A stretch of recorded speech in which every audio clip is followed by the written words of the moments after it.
امام بخاری اور امام مسلم کے دادا استاد کون ہیں؟ عبداللہ ابن مبارک دادا استاد ہیں. امام مسلم تو خود امام بخاری کے شاگرد بھی ہیں. عبداللہ ابن مبارک سے حدیثیں بھی لی ہیں امام بخاری نے، امام مسلم نے. اور عبداللہ ابن مبارک کا ہی قول ہے صحیح سند کے ساتھ جامعہ ترمذی میں 256 نمبر حدیث کے کانٹیکسٹ میں کہ جو رفع الیدین کرتا ہے اس کی حدیث ثابت ہے ابن عمر والی، اور جو رفع الیدین نہیں کرتا اس کی ابن مسعود والی حدیث ثابت نہیں ہے. عبداللہ ابن مبارک 181 ہجری میں فوت ہوئے اور امام بخاری 194 میں پیدا ہوئے. یہ ان کے دادا استاد ہیں. عبداللہ ابن مبارک شاگرد ہیں امام حنیفہ رحمہ اللہ کے.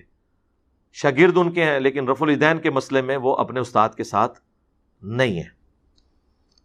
بلکہ امام بخاری نے جز رفع الیدین میں ایک مناظرہ نقل کیا ہے عبداللہ ابن مبارک کا اپنے استاد امام حنیفہ کے ساتھ.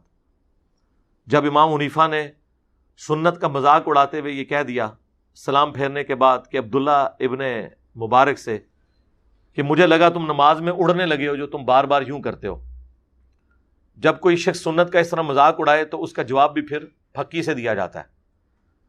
تو وہ پھکی عبداللہ ابن مبارک نے دی اور کہا کہ امام صاحب استاد جی رکو ذرا صبر کرو، اگر آپ پہلا رفع الیدین کرتے وقت نہیں اڑے تو میں دوسرے اور تیسرے اور چوتھے کے اوپر کیوں اڑ جانا تھا میں نے. اس پہ امام حنیفہ خاموش ہو گئے. میں یہ نہیں کہتا کہ ان کی بولتی بند ہو گئی پھر کہیں گے توہین کر دی، لیکن اس کے بعد جو امام بخاری نے کلاس لی ہے نا اور انہوں نے جو جملے لکھے ہیں وہ اتنے سخت ہیں کہ جو لوگ سنت کے ساتھ یہ کریں ان کا حشر یہی کرنا چاہیے. اور پھر بڑی سخت الفاظ انہوں نے یوز کیے عبداللہ ابن مبارک کے حق میں امام حنیفہ کے خلاف، اور ظاہر ہے وہ سارے الفاظ سنت کی محبت میں تھے. یقین کریں یہ وہ ساری باتیں جو میں نے ڈسپلے کرائی ہیں آپ کو میری گرفت کوئی نظر ہی نہیں آئے گی جو یہ بڑے بڑے امام نبی علیہ السلام کی محبت میں اپنے سے بڑوں کے اوپر کرتے تھے. یعنی گھوڑوں کی دموں والی حدیث جب حنفیوں نے پیش کی تو جز رفع الیدین میں امام بخاری نے لکھا کہ جو لوگ گھوڑوں کی دموں والی حدیث رفع الیدین پہ لگا رہے ہیں، وہ مسلم شریف کی حدیث، وہ تو سلام پھیرتے وقت الفاظ ہیں کہ زانوں پہ ہاتھ رکھو اور یوں نہ کرو، اور دم ہلتی بھی یوں ہے، ایسے ایسے نہیں ہلتی. گھوڑا یوں دم لاتا ہے نا، ان کا گھوڑا شاید ایسے ایسے لاتا ہو. تو امام بخاری نے کہا کہ جو یہ حدیث رفع الیدین پہ لگا رہے ہیں انہیں ڈر جانا چاہیے کہ اللہ کا عذاب نہ ان پر آ جائے. اور سورہ النور کی انہوں نے آیت نقل کر دی کہ جو رسول اللہ کی مخالفت کرتے ہیں وہ ڈرتے نہیں کہ اللہ کا عذاب آ جائے ان پر. امام بخاری نے کہا کہ انفیو اللہ سے ڈر جاؤ تم پر اللہ کا عذاب نہ آ جائے کہ تم گھوڑوں کی دموں والی حدیث لگا رہے ہو. ابھی امام بخاری کو تو یہ پتہ ہی نہیں تھا کہ انہوں نے بعد میں وہ بت رکھنے والی بھی لگانی ہے. اس پہ تو امام بخاری نے کوئی اس سے بھی سخت آیت ڈھونڈ کے تو ان کے اوپر لگانی تھی. اب حنفیوں کے گلے کا یہ کانٹا بنی ہوئی ہے، وہ کہتے ہیں نہیں جی وہ جز رفع الیدین تو امام بخاری سے ثابت ہی نہیں ہے. جناب کلمی نسخے موجود ہیں اس کتاب کے پوری اسناد کے ساتھ. مکتبہ ظاہریہ کی، وہ سلطان ظاہر تھے ایک مسلمانوں میں بہت بڑے ایک سلطان گزرے، انہوں نے اپنی لائبریری بنائی تھی، اسی میں شیخ البانی بھی پڑھتے رہے. نیچے دکان تھی گھڑیاں ٹھیک کرنے کی، ان کے ابو کی چابی ان کے پاس ہوتی تھی. فالتو وقت یہ اوپر بیٹھے رہتے تھے، کرتے کرتے اللہ نے اتنا علم دیا کہ محدثین کے استاد بن گئے. ہے وہ گھڑی ساز تھے یعنی انجینئر، ہاں کوئی مدرسے سے نہیں تھے پڑھے. پھر بعد میں خیر انہوں نے جو ظاہر عربی ان کی اپنی نیٹو لینگویج تھی تو محدث اعظم سعودیہ عرب بن گئے وہ البانیہ سے آ کے. اور مفتی اعظم سعودیہ بن باز کہا کرتے تھے کہ اس نیلی چھتری کے نیچے البانی سے بڑا کوئی حدیث کا عالم نہیں ہے. اس دور کا امام بخاری انہیں کہا گیا شیخ البانی کو. جس طرح ہم عجم میں شیخ زبیر صاحب کو کہتے ہیں نا، تو عرب دنیا میں شیخ البانی کو اللہ نے ان سے اتنا بڑا کام لیا. تو وہ مکتبہ ظاہریہ کی باقاعدہ کلمی نسخے والی جز رفع الیدین ہے جس پہ شیخ زبیر صاحب نے تحکیم لگا کے مکتبہ اسلامیہ سے پرنٹ کی ہے، جو ہماری ویب سائٹ ahlsunnatpak.com پہ اس کا PDF رکھا ہوا ہے. تو وہ ثابت ہے، شروع میں انہوں نے پوری بحث کی ہوئی ہے اس کے اوپر.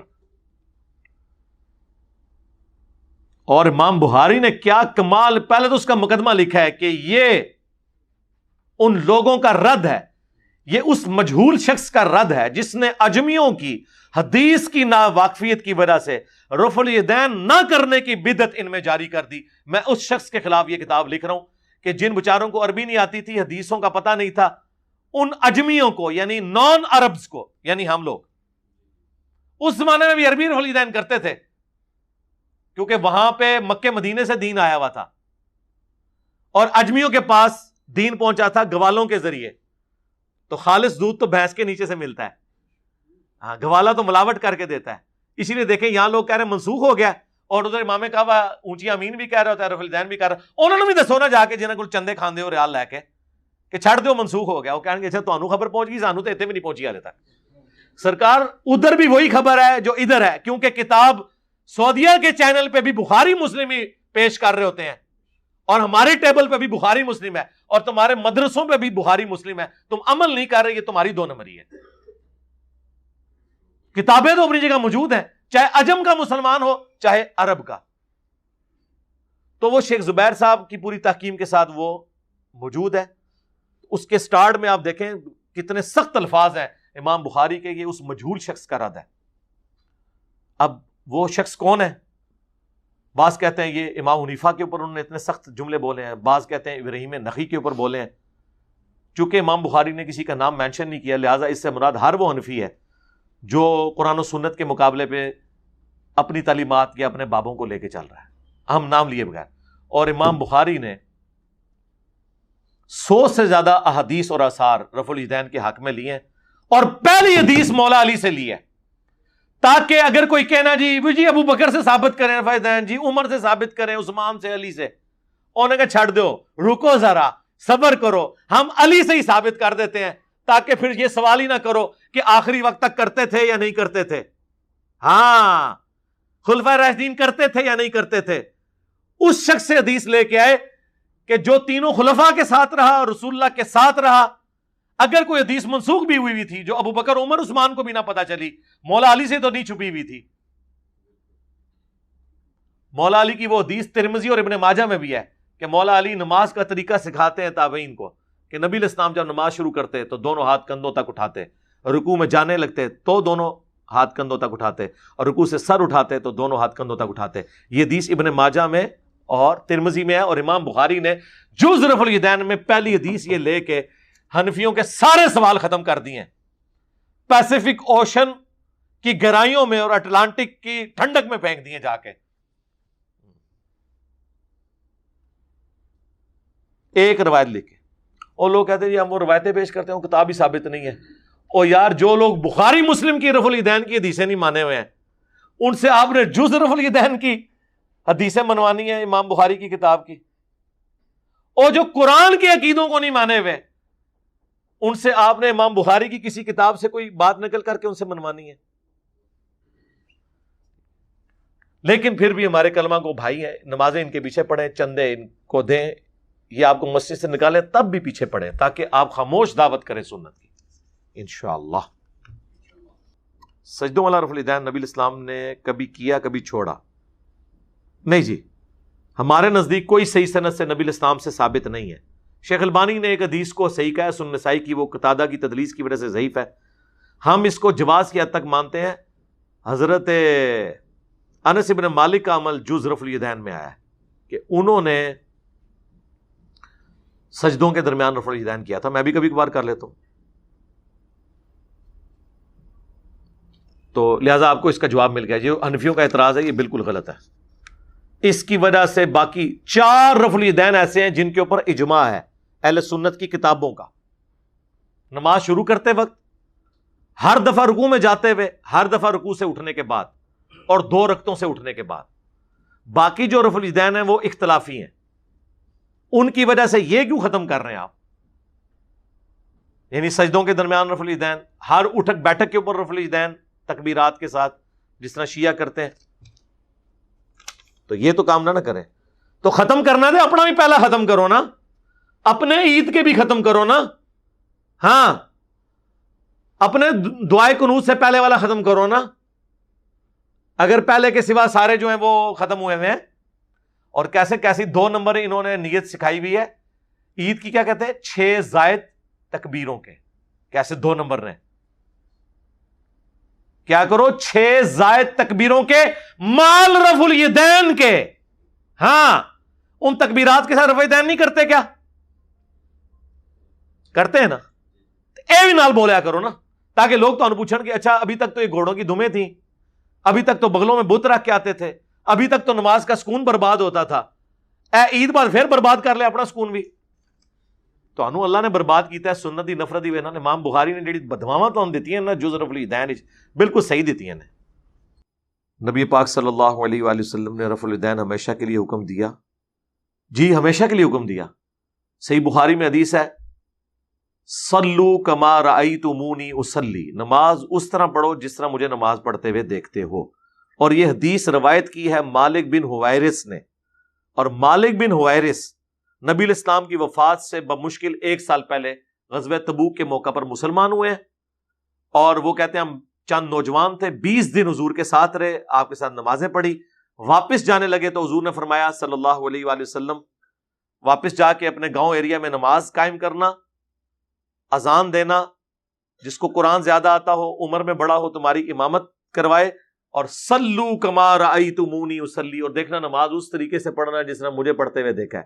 اور مالک بن حویرث ہی بخاری اور مسلم میں نماز کا طریقہ روایت کرتے ہوئے کہتے ہیں کہ میں نے نبی الاسلام کو دیکھا کہ جب وہ نماز شروع کرتے تو دونوں ہاتھ کندھوں تک اٹھاتے، اور ایک روایت میں کانوں تک اٹھاتے.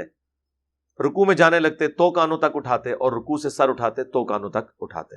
تو جب نبی الاسلام یہ فرما رہے ہیں کہ نماز اس طرح پڑھو جس طرح مجھے پڑھتے ہوئے دیکھتے ہو، اور جس شخص سے یہ کہہ رہے ہیں وہ یہ بتا رہا ہے کہ میں نے حضور کو ایسے پڑھتے ہوئے دیکھا، تو A is equal to B and B is equal to C, hence A is equal to C. بالکل کلیئر کٹ ہے. بخاری مسلم کی حدیث ہے اللہ نے مجھے جوامع کلمات کے ساتھ مبعوث کیا ہے. میں بات مختصر کرتا ہوں اور مفہوم گہرا ہوتا ہے. جب یہ کہہ دیا کہ اس طرح نماز پڑھو جس طرح مجھے نماز پڑھتے ہوئے دیکھتے ہو، اب جن جن لوگوں نے رسول اللہ کو نماز پڑھتے ہوئے دیکھا اور وہ نبی الاسلام کی وفات کے بعد نماز کا طریقہ رفع الیدین کے ساتھ سکھا رہے ہیں، تو اس کا کیا مطلب ہے؟ بالکل واضح. مصنف ابن ابی شیبہ میں مولا علی علیہ السلام سے رفع الیدین نہ کرنے کی حدیث آئی ہے. بھائی میرے بھائی مصنف ابن ابی شیبہ تو بعد کی بات ہے، ابو داؤد اور ترمذی میں موجود ہے. یہ ضعیف روایتیں ہیں میرے بھائی. مولا علی سے جو نماز کا طریقہ ہے وہ جامعہ ترمذی اور سنن ابن ماجہ کے اندر موجود ہے، جو جز رفع الیدین میں امام بخاری نے پہلے نمبر پہ حدیث لی ہے مولا علی سے، وہ صحیح سند کے ساتھ ہے. روایتیں تو موجود ہیں، مصنف ابن ابی شیبہ سے پوری فقہ حنفی ثابت ہو جاتی ہے، لیکن وہ روایتیں بھی صحیح ہوں نا. اور مصنف ابن ابی شیبہ کا جو آخری چیپٹر ہے اس کا نام کیا ہے؟ کتاب الرد علی ابی حنیفہ. جی ہاں، 550 روایتیں ہیں امام حنیفہ کے خلاف لے کے ہیں ابن ابی شیبہ، کہ جس میں امام حنیفہ نے رسول اللہ کی مخالفت کی، ڈائریکٹ فتویٰ لگایا انہوں نے. یہ نہیں کہا کہ انہیں اجتہادی غلطی لگ گئی. اور اس کا چیپٹر کا نام ہے کتاب الرد علی ابی حنیفہ. تو مصنف ابن ابی شیبہ میں کوئی بھی چیز لے کے آتا ہے اس کو کوئی یار اینڈ تے دیکھ لو، اینڈ رزلٹ کے کڑے ہو جائے. علی بھائی نماز کے طریقے مکمل احادیث کے انٹرنیشنل نمبر کے مطابق بتا دیں. آگے ساتھ لکھنا تھا ٹائم قیامت تک ہے. جی بتایا ہے میرے بھائی، ویڈیو ریکارڈنگ کرائی ہوئی ہے، سینکڑوں احادیث کے نمبرز ڈسپلے کرائے ہوئے ہیں. نماز کا پریکٹیکل لکھے، میری ویڈیو کھل جائے گی. آلموسٹ 1.6 ملین لوگ دیکھ چکے ہیں. اس میں نہ صرف نماز میں جو کچھ پڑھا جاتا ہے اس کی حدیث کے نمبر بتائے ہیں، بلکہ جو پوسچرز ہیں نا کہ یہ ہاتھ ایسے اٹھانے ہیں تو یہ کس حدیث میں لکھا ہے وہ حدیثیں الگ سے شو کی ہیں، اور ساتھ ساتھ وہ حدیثوں کے نمبر چینج ہوتے جاتے ہیں. انٹرنیشنل نمبر ہے وہ، آپ دیکھ لیں، ہو چکا ہے یہ کام. یعنی جو آپ ویڈیو بنوانا چاہ رہے ہیں یہ بن چکی ہے الحمدللہ. رفع الیدین کے اوپر بھی ویڈیو ریکارڈ ہو چکی بھی ہے. مسئلہ 70B رفع الیدین سے متعلق فرقہ وارانہ نظریات کا تحقیقی جائزہ، وہ آپ دیکھ لیں، اس میں میں نے تفصیل کے ساتھ الحمدللہ بیان کر دیا. اور کئی بار میں نے ایک بات بتائی ہے کہ ہمارے پاس ایک بھائی آتے تھے تو وہ بخاری اور مسلم میں جو نماز کا طریقہ لکھا ہوا ہے رکوع میں جاتے وقت اور اٹھتے وقت رفع الیدین کرنا، انہوں نے جب شروع کیا تو ان کے بڑے بھائی تبلیغی جماعت میں اٹلی کے اندر وہ امیر تھے، ان کے گھر جماعتیں رکتی تھی. وہ چھٹیوں پہ آئے تو وہ آگے آتے ہی سیدھا، ان دنوں میں اپنے گھر میں درس دیا کرتا تھا، سیدھا آ کے چڑھائی کر دی جی میرے بھائی کو آپ نے قادیانیت کی طرف لگا دیا ہے. جناب یہ ہمارا ہی حوصلہ ہے کہ ہم یہ ساری باتیں سنتے ہیں, ہم مسکراتے ہیں, ہمیں پتا ہوتا ہے کہ اب یہ قابو میں آ گیا, کیونکہ ہمارے پاس تو علم کی طاقت ہے اللہ کے فضل سے, جس کو نہ شکست ہو سکتی ہے, جو نہ چوری ہو سکتی ہے. الحمدللہ علم وہ تلوار ہے.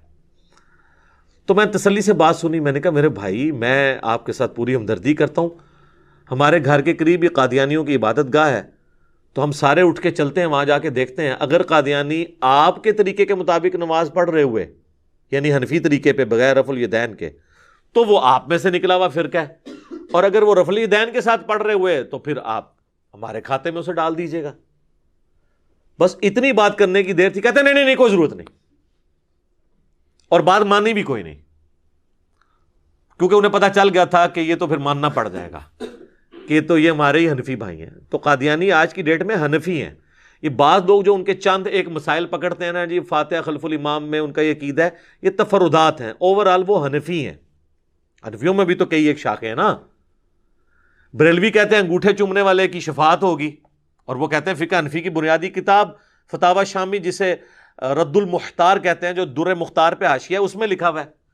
جب ہم دیوبندیوں کو دکھاتے ہیں کہ یہ تو آپ کی مشترکہ کتاب ہے, اس میں لکھا ہوا ہے انگوٹھا چوما کریں, وہ کہتے ہیں جی لکھا تو ہوا ہے لیکن یہ مفتہ بھی ہی نہیں ہے. مفتہ بھی کو تو بعد میں دیکھیں گے ابن عابدین شامی کو بیتتی کیوں نہیں کہتے, وہ اب اتنا بھاری ہے کہ اسے نہیں کہہ سکتے. تو انگوٹھے چومنے والے معاملے میں بریلوی درست ہیں ایز فار ایز فقہ حنفی از کنسرن. قرآن و سنت کے حساب سے نہ یہ درست ہے نہ وہ درست ہے, فقہ حنفی کے مطابق میں بات کر رہا ہوں. تو اس قسم کے نا لوگ پھر حربے اڈاپٹ کرتے ہیں. تو یہ تو قادیانیوں کی نماز کا طریقہ آپ دیکھ لیں, یہ انہی کے طریقے کے مطابق نماز پڑھتے ہیں. تو جدھر سے نکلے ہوئے ہیں انہی کے طریقے کے مطابق عمل کریں گے نا. We follow generally Imam Abu Hanifa's fatwa were very largely accepted by the Ummah, and unless we find reasons to disagree with him, we would generally follow the Fiqh Hanafiya. Investigate personally, directly. The overbearing principle should be that you follow Hazrat Imam Abu Hanifa. This is the entire attitude of Jamaat Ahmadiyya.